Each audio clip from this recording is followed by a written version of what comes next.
Il y a 80 ans, jour pour jour, le camp de concentration et d'extermination d'Auschwitz-Birkenau, situé en Pologne, était libéré par l'armée soviétique. Dans ce camp, ce sont plus d'1 million de personnes, principalement des juifs, qui ont été assassinés par les nazis. Ce lundi, un hommage international était organisé et aujourd'hui, ça nous semblait important de revenir sur ce moment de l'histoire. Salut, c'est Hugo et c'est donc le sujet à la une de l'actualité du jour. Je le disais donc, ce lundi, un hommage international a été organisé à l'entrée de l'ancien camp d'Auschwitz-Birkenau en Pologne. Une cinquantaine de dirigeants du monde entier y ont participé, dont Emmanuel Macron, mais aussi le ministre délégué chargé de l'Europe Benjamin Haddad, ainsi que la maire de Paris Anne Hidalgo, et le président allemand Frank-Walter Steinmeier, ainsi que le chancelier Olaf Scholz étaient aussi présents, tout comme le premier ministre démissionnaire canadien Justin Trudeau, ou encore le roi du Royaume-Uni Charles III. Parmi les absents que l'on peut noter, on peut relever l'absence du président américain Donald Trump, le président américain qui a tout de même envoyé une délégation américaine importante sur place. On peut aussi noter l'absence du premier ministre israélien Benjamin Netanyahou, qui est visé par un mandat d'arrêt qui a été émis au mois de novembre par la Cour pénale internationale. Il risquait donc d'être arrêté en se rendant en Pologne, et c'est donc le ministre de l'Éducation israélien qui s'est rendu sur place. Et on peut noter enfin que le président russe Vladimir Poutine, lui aussi visé par un mandat d'arrêt, était également absent. Et plus largement, on peut noter que l'ensemble des représentants russes ont été exclus par les organisateurs de cette cérémonie, et ce, depuis le début de l'invasion à grande échelle de l'Ukraine en 2022. Bon, mais au-delà des dirigeants politiques, ce qu'on peut surtout noter, c'est que tous les survivants d'Auschwitz ont été invités à cette journée de commémoration qui pourrait être le dernier anniversaire en quelque sorte, avec un chiffre rond capable de réunir un aussi grand nombre de survivants. Alors maintenant qu'on a vu ces premiers éléments de contexte, je vous propose de revenir ensemble sur ce moment de l'histoire. On estime que c'est le 1er septembre 1939, lorsque l'Allemagne envahit la Pologne, que débute réellement la Seconde Guerre mondiale. Le 20 janvier 1942, les nazis, avec Adolf Hitler à leur tête, planifient alors, je cite, la solution finale, c'est-à-dire l'extermination systématique des Juifs d'Europe. C'est d'ailleurs quelques mois plus tard que la rafle du Veldiv sera organisée à Paris les 16 et 17 juillet 1942. Il s'agit d'une opération menée par la police française en collaboration avec les nazis. Plus de 13 000 juifs, dont 4 000 enfants, sont alors arrêtés à Paris et en région parisienne. La plupart sont enfermés au vélodrome d'hiver avant d'être déportés notamment vers le camp d'Auschwitz-Birkenau. Auschwitz-Birkenau, c'est donc à la fois un camp d'extermination et un camp de concentration. Un camp de concentration, c'est donc un camp où des prisonniers sont forcés au travail et soumis à des mauvais traitements. Un camp d'extermination est quant à lui conçu pour la mise à mort industrielle, principalement des juifs, avec des chambres à gaz et des crématoires, donc des fours pour brûler les corps. Alors on ne va pas revenir en détail aujourd'hui sur les conditions de vie dans le camp d'Auschwitz-Birkenau, mais ça me semble important de rappeler que lorsque les prisonniers arrivaient dans le camp, ils étaient entassés déjà dans des wagons à bestiaux. Ils subissaient d'abord l'étape de la sélection. Concrètement, les nazis séparaient les personnes aptes au travail de celles jugées entre guillemets inutiles, notamment les enfants, les personnes âgées ou les personnes malades qui étaient directement envoyés dans les chambres à gaz. Ceux qui étaient envoyés au travail étaient logés dans des conditions inhumaines, sans hygiène, nourris de manière très clairement insuffisante. Ils étaient aussi plus largement dénués de toute humanité, en étant tatoués sur le bras avec un numéro d'identification pour faciliter le contrôle dans le camp. Si vous voulez en savoir plus sur les conditions de vie dans les camps, le mémorial de la Shoah a mis en ligne sur sa chaîne YouTube des témoignages de rescapés de la Shoah et d'enfants cachés notamment. Je vous mets le lien de la chaîne directement en description. Et de mon côté, certains d'entre vous l'avaient sûrement vu à l'époque, j'avais interviewé en 2021 Esther Seno, qui avait été déportée à Auschwitz-Birkenau quand elle avait 15 ans. Son témoignage est disponible sur notre chaîne YouTube dédiée au grand format. Je vous mets le lien directement en description. Ce camp d'Auschwitz, il a donc été créé en 1940 dans le sud de la Pologne occupée, et le 27 janvier 1945, quand les troupes russes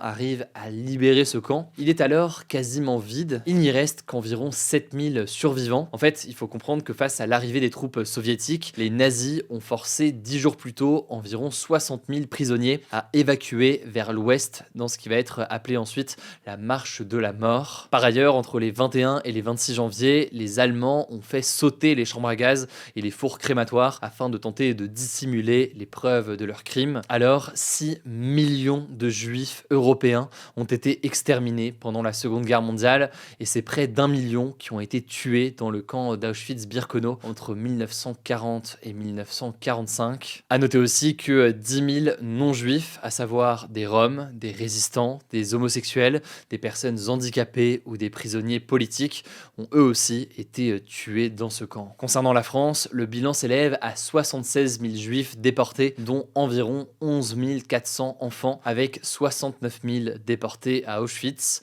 Seuls 2 500 ont survécu. En France, vous le savez, pour parler du génocide des juifs européens perpétré par le régime nazi, on utilise le terme de Shoah, Shoah qui veut dire catastrophe ou destruction en hébreu. En tout cas, comme l'expliquent les spécialistes de la Shoah, il a fallu des années avant que les Français ne prennent conscience des crimes perpétrés par les nazis pendant la Shoah. Et depuis quelques années, selon de nombreuses études, on assiste à un regain de méconnaissance de cette période. En effet, en janvier 2024, il y a un an donc, il y a un sondage Opinionway paru dans la Tribune dimanche qui montrait que près d'un jeune Français sur 5 âgé entre 16 et 24 ans disait n'avoir jamais entendu parler de la Shoah. Par ailleurs, 40% des interrogés n'avaient jamais entendu parler de la rafle du Veldiv. En tout cas, Emmanuel Macron a déclaré ce lundi, je cite, « Nous ne céderons rien à l'antisémitisme sous toutes ses formes », alors que les actes antisémites ont explosé en France depuis le 7 octobre 2023. Récemment, un rapport de la Commission nationale consultative des droits de l'homme montrait une augmentation très importante des actes racistes et de tous les actes racistes, avec, quand on rentre dans le détail des chiffres, une augmentation particulièrement importante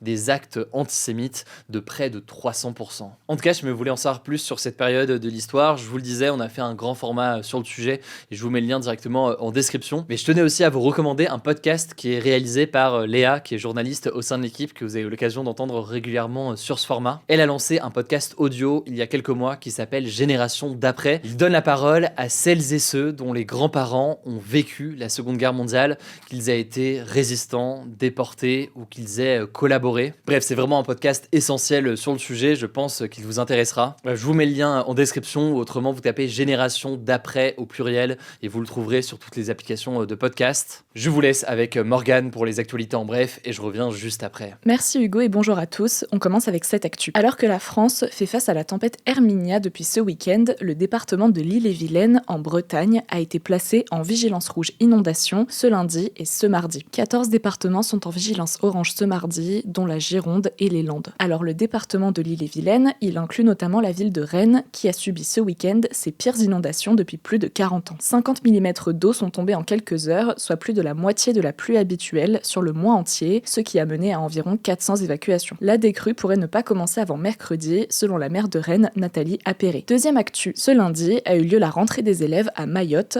un mois et demi après le passage du cyclone Chido, qui avait touché ce département d'outre-mer situé près de Madagascar. Cette rentrée a été repoussée de 2 semaines et elle se passe dans des conditions complexes, avec de nombreuses classes fermées suite au cyclone. Pour vous donner une idée, 30% des établissements scolaires demeurent inutilisables à Mayotte à cause des dégâts, selon le rectorat. Dans certains établissements, un système de roulement va être mis en place entre les classes pour faire face au manque de place. À noter que cette rentrée scolaire a été perturbée par un mouvement de grève des enseignants organisé ce lundi. Concrètement, des professeurs mahorais militent pour demander des garanties sur la sécurité des bâtiments, mais aussi le versement de la prime Chido à tous les agents sans condition de rémunération. En tout cas, le rectorat devrait livrer dans les jours à venir des fournitures scolaires à destination des élèves, comme des cahiers ou des stylos, mais aussi des tables et des chaises pour les classes par exemple. Troisième actu, alors que le Hamas et Israël se sont accusés mutuellement ce week-end de violer l'accord de trêve à Gaza, les deux parties sont finalement parvenues à un accord. En fait, ce dimanche, Israël a refusé le passage de dizaines de milliers de déplacés vers le nord de la bande de Gaza, selon la défense civile de Gaza. Israël accusait le Hamas de ne pas avoir respecté l'accord de cessez-le-feu suite à la non-libération d'une civile israélienne, Arbel Yehoud. Et donc finalement ce dimanche, il a été annoncé que le Hamas allait libérer 3 otages supplémentaires, dont cet otage ce jeudi. En échange, Israël a autorisé les déplacés de Gaza à retourner dans le nord du territoire. Le nombre de déplacés souhaitant revenir dans la région est estimé à plus de 600 000 personnes, alors qu'une grande partie du territoire a été détruite par l'offensive israélienne. À noter que 4 otages israéliennes ont été libérés samedi en échange de 200 prisonniers palestiniens détenus en Israël. 3 autres otages seront libérés le samedi qui arrive. En parallèle, le Hamas a annoncé avoir transmis ce lundi une liste à Israël qui fait état de la situation de tous les otages restants, indiquant donc s'ils sont vivants ou morts. Et on a appris cet après-midi que 8 des 26 otages qui doivent être libérés lors de la première phase de l'accord de trêve sont morts, selon le porte-parole du gouvernement israélien. 4e actu en République démocratique du Congo. Des soldats du M23, donc cette milice soutenue par le Rwanda, sont entrés ce dimanche dans Goma, l'une des plus grandes villes du pays, située dans la région du Nord Kivu, à la frontière avec le Rwanda, qui est le théâtre de violents combats depuis des années. Ces membres du M23 étaient accompagnés de soldats rwandais. La frontière avec le Rwanda était fermée ce lundi matin. La France a condamné fermement l'offensive menée par le M23, soutenue par les forces armées rwandaises, selon le ministre des Affaires étrangères Jean-Noël Barrot, qui affirme que Goma s'apprête à tomber. De son côté, l'ONU a condamné le mépris éhonté en cours de la souveraineté et de l'intégrité territoriale de la République démocratique du Congo et a appelé au retrait immédiat des forces extérieures. En parallèle, le Kenya, un pays d'Afrique de l'Est, a annoncé la tenue dans les prochaines 48 heures d'un sommet extraordinaire de la communauté d'Afrique de l'Est dédié à la situation au Congo. Les présidents congolais et rwandais ont tous les deux confirmé leur présence à ce sommet. Si vous voulez plus de détails sur la situation au Congo, je vous renvoie à notre vidéo du 17 janvier, le lien est en description. 5e actu, le président de la Biélorussie, Alexandre Loukachenko, a été réélu ce week-end pour un 7e mandat de 5 ans avec 87,6% des voix selon un sondage officiel. Loukachenko est président depuis 1994 de ce pays situé entre l'Ukraine et la Russie. À noter que la Biélorussie ne limite pas le nombre de mandats. Alors l'Union européenne a qualifié cette élection de mascarade et a affirmé qu'elle n'avait pas été libre, équitable et transparente. Il faut savoir que la Biélorussie laisse peu de place à l'opposition politique. La plupart des opposants sont en exil, donc ont quitté le pays ou sont emprisonnés. D'ailleurs, en 2024, Alexandre Loukachenko a mis en place une loi qui empêche les opposants vivant à l'étranger de se présenter à la présidentielle, ce qui limite donc cette opposition dans les urnes. Il s'est aussi offert l'immunité à vie en signant une nouvelle loi selon laquelle il ne peut être tenu pour responsable des actes commis dans l'exercice de ses pouvoirs présidentiels. En tout cas, l'Union européenne a affirmé qu'elle continuera à imposer des mesures restrictives et ciblées contre le régime de Loukachenko. Et enfin, dernière actu assez insolite, vous allez voir, un astéroïde découvert par un astronome amateur était en fait une voiture Tesla en orbite depuis 7 ans. En fait, la voiture avait été envoyée en 2018 par le patron de Tesla Elon Musk pour être mise en orbite et faire le tour du Soleil en passant par Mars avant de revenir sur Terre, ce qui n'a donc pas vraiment été le cas. Et donc cet internaute a découvert ce mystérieux astéroïde début janvier et il en a informé le Minor Planet Center du Harvard Smithsonian Center for Astrophysics aux États-Unis, qu'il a ajouté à sa liste d'astéroïdes. Ce faux astéroïde avait été nommé CN41 2018 et inquiétait même les chercheurs qui avaient peur qu'il entre en collision avec la Terre. Mais quelques heures plus tard, les chercheurs se sont rendus compte de leur erreur et ont retiré le véhicule de leur liste d'astéroïdes et continuent malgré tout de le surveiller à cause de sa proximité avec la Terre. Merci beaucoup Morgane pour ces actualités en bref. Alors, je sais pas, vous l'avez pas vu, ce week-end on a posté une nouvelle vidéo